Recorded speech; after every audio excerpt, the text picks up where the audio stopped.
मेरा कहने का सबब केवल इतना है कि जिस तरीके से विश्व हिंदू परिषद और बजरंग दल सत्ता के नग्न संरक्षण में हिंदू मुस्लिम या जो डिवीजन कर रहे हैं, इसकी कोई कहीं ना कहीं इस पर सख्ती से अगर सरकार तो नहीं करेगी, न्यायपालिका को इस पर नियंत्रण करना होगा।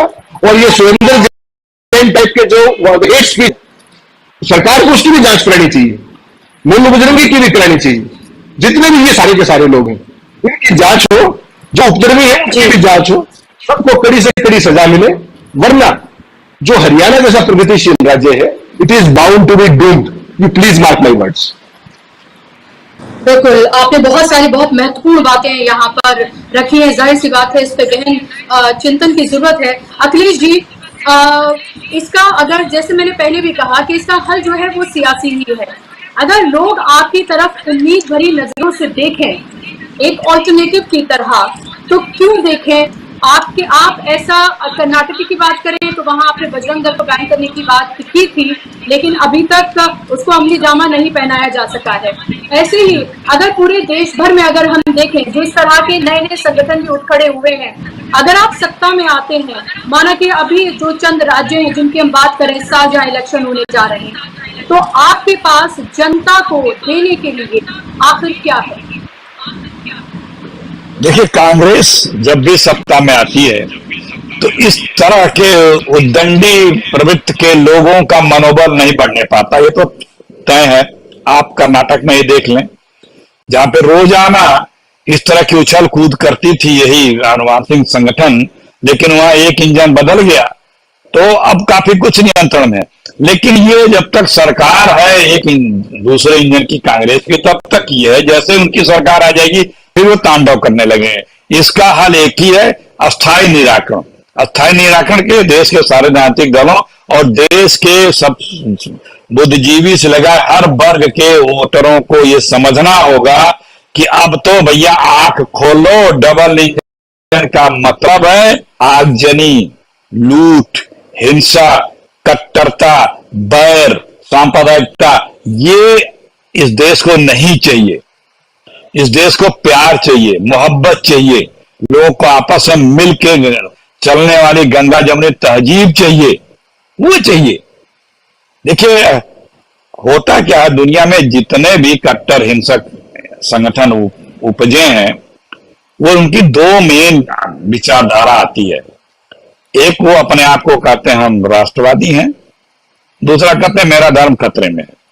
लेकिन वो भी ये छल के रूप में प्रयोग करते हैं, क्योंकि जहां भी अगर आप उनसे असहमत हुए, भले उसी धर्म के हो और उसी देश के हो, वो आपके साथ भी उसी तरह व्यवहार करने लगते हैं। तो और इसका जो सत्ता में बैठे हैं लोग, वो लोग के पास देश की जनता को बताने देने और जो उन्होंने वादों किए थे उसका जवाब देने के लिए कुछ है नहीं। तो आज के तारीख में जो हिंदुस्तान का इतना बड़ा बेरोजगार नौजवान इस देश में खड़ा हुआ है, वो गुस्से में है। अब उसका गुस्सा सरकार की तरफ मुड़े, इसलिए उस गुस्से को किसी और की तरफ चालाकी से मोड़ दो। यही हो रहा है, यही कर रही है बीजेपी। अगर उसको फ्यूचर सुरक्षित नहीं मिलेगा, रोजगार कारोबार नहीं मिलेगा, तो उसका गुस्सा नेचुरली सरकार पे आएगा, डबल इंजन की सरकार पे निकलेगा कि हमारा भविष्य कुछ नहीं है, आपने ये कहा था। तो उसके गुस्से को घुमा के अपनी चालाकी धुरतई से किसी दूसरे तरफ, दूसरे वर्ग विशेष की तरफ घुमा के कर दो। वही ये कर रहे हैं। और इसी बात को समझना इस देश के नौजवानों को कि इससे तमाम जो दल हैं वो साथ हैं, तमाम दल आपके साथ हैं। लेकिन सवाल ये भी उठ रहा है कि अगर हम संसद में देखें तो बोलने नहीं दिया जाता है, बार बार संसद जो पार्लियामेंट है वो स्थगित होती है। कल भी हमने देखा जब अमित शाह बोल रहे थे, हालांकि कोशिश की गई विपक्ष की तरफ से प्लेकार्ड दिखाने की मणिपुर को लेकर, लेकिन बार बार जो है वो किस तरह से संसद टीवी की तरफ से फ्रेम्स बदले गए वो भी सबने देखा। मल्लिकार्जुन खड़गे भी बाहर आकर कहते हैं कि हम लगातार बहस की बात कर रहे हैं लेकिन उस मामले पर नहीं हो रही है, और किस तरह से सस्पेंड कर दिया जाता है, डराया और धमकाया भी जाता है। मेरा सवाल आपसे यह है, तमाम जो सरकारी एजेंसीज हैं उनका भी दुरुपयोग किया जा रहा है। हमने इससे पहले भी देखा कि पास में हम देखें कि इससे पहले भी अलायंसेस बने हैं तो डरा चमकाकर उनको अलग किया गया है।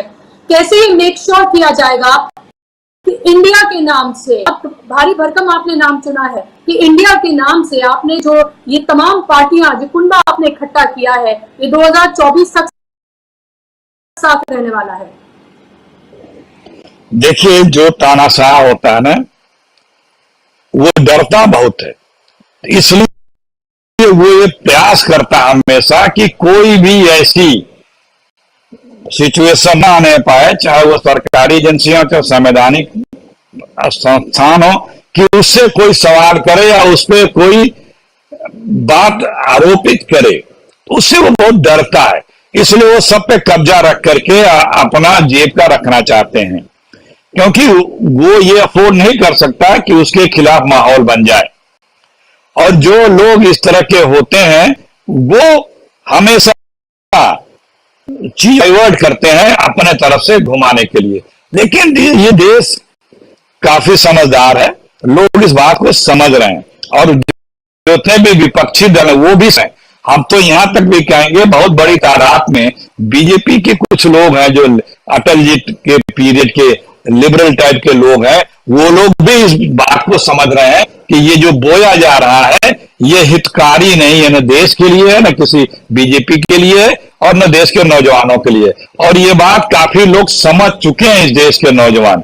अभी कुछ नौजवानों को समझने की जरूरत है कि भाई ये देश तुम्हारा ही है, ये भविष्य तुम्हारा ही है।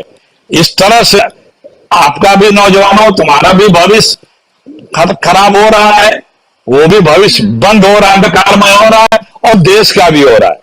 तो इससे कोई लाभ नहीं होने वाला है। आज नौजवानी के जोश में लोग आपका दुरुपयोग जो कर रहे हैं, उन्हें पहचानो, उन्हें आइडेंटिफाई करो, उनके झांसे में मत आओ। आप शांति से, प्यार से एक प्रोडक्टिविटी के बड़े टूल्स के रूप में इस देश में योगदान करो।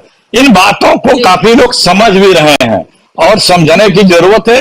हो सकता है चुनाव तक काफी अच्छे लोग, क्योंकि ये जो अति हो रही है ना, अति सर्वत्र वर्जते, अति के बाद फिर नया सृजन होता है। ये अति कर रहे हैं सत्ता में डबल इंजन की सरकार के लोग बैठ के। तो हमें उम्मीद है कि लोग जल्दी से समझेंगे। और डबल इंजन क्यों मांगते हैं? ये डबल इंजन तो परिणाम यही दे रहा है ना, ये डबल इंजन यही परिणाम दे रहा है। डबल इंजन तो कोई प्रोडक्टिविटी दे नहीं रहा है, कोई अच्छे रोजगार, कारोबार, व्यापार या अमन चैन तो दे नहीं रहा है।